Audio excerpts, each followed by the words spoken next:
Welcome to Cultural Hours. I'm your host, Linda Powers. We're live at the Tribeca Film Festival. We're here to see Red Belt, directed by David Mamet.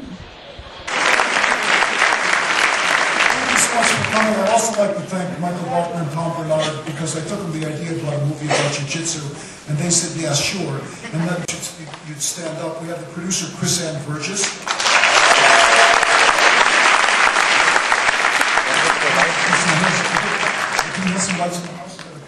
And we have the post-production supervisor, Luca Borghese, did an incredible job. And finally, from behind the cameras, we have my great friend and colleague and the great cutter, Barbara Tolliver. Barbara, are you there?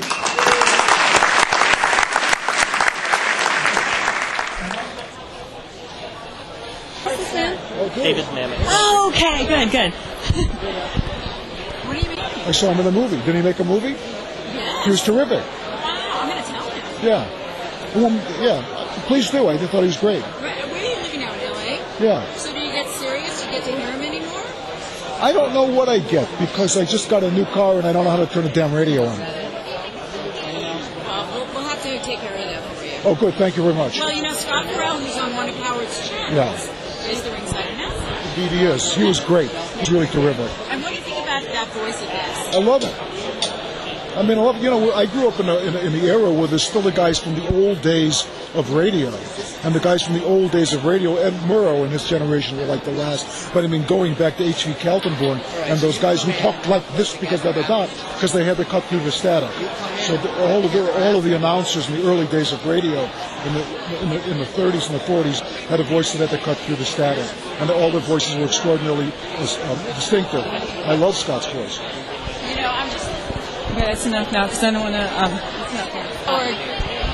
What is his magic, do you think? Howard Stone's magic? I think it's his incredible restraint. In what way? No, I'm kidding. Oh.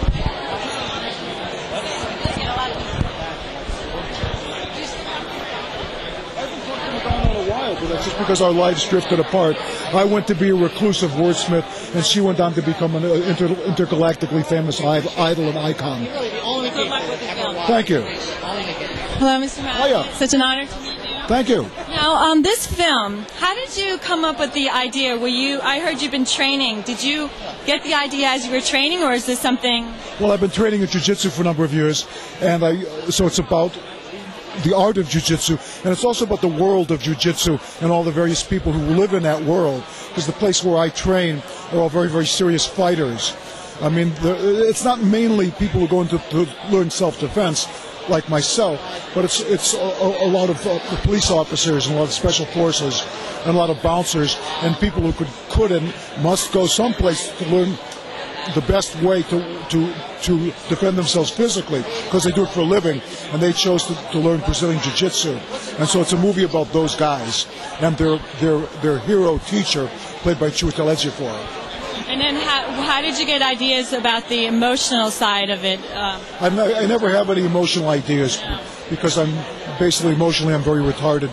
But I think a lot about drama and about human interaction.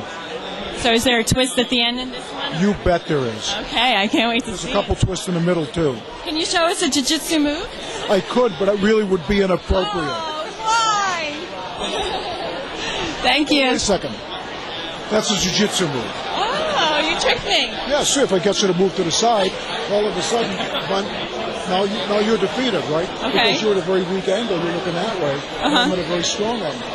So part of jiu-jitsu is not to oppose force to force. Okay. You use the easiest way possible to deflect the other person's force. So especially for a woman, I need to know this. Well, it's great for women. In fact, that's part of one of the major elements of the movie is Emily Mortimer, who plays a woman who's been extraordinarily abused, goes to the jiu-jitsu studio by accident because she hit the guy's car, and he says, "Let me help you."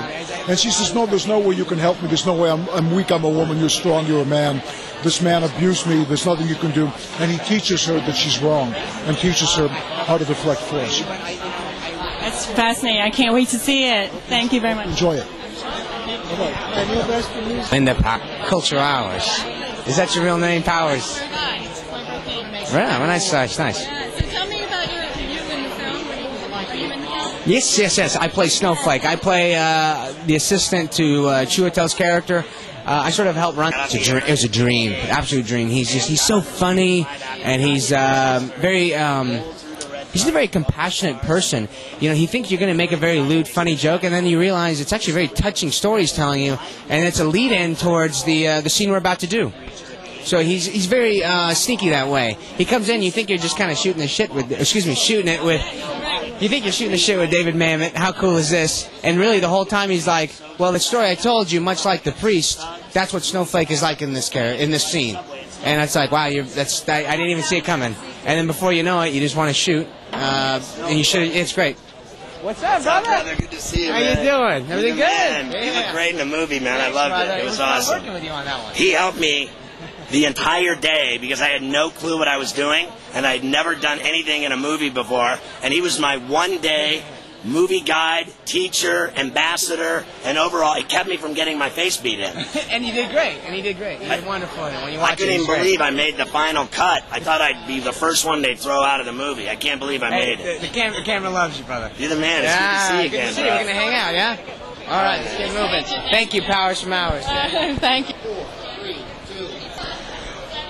So, as you can see, we met some fascinating people into jiu-jitsu and Brazilian martial arts, and David Mamet, of all people. Wonderful guy, very talented. We'll let you know about the film. This is Linda Powers of Cultural Hours.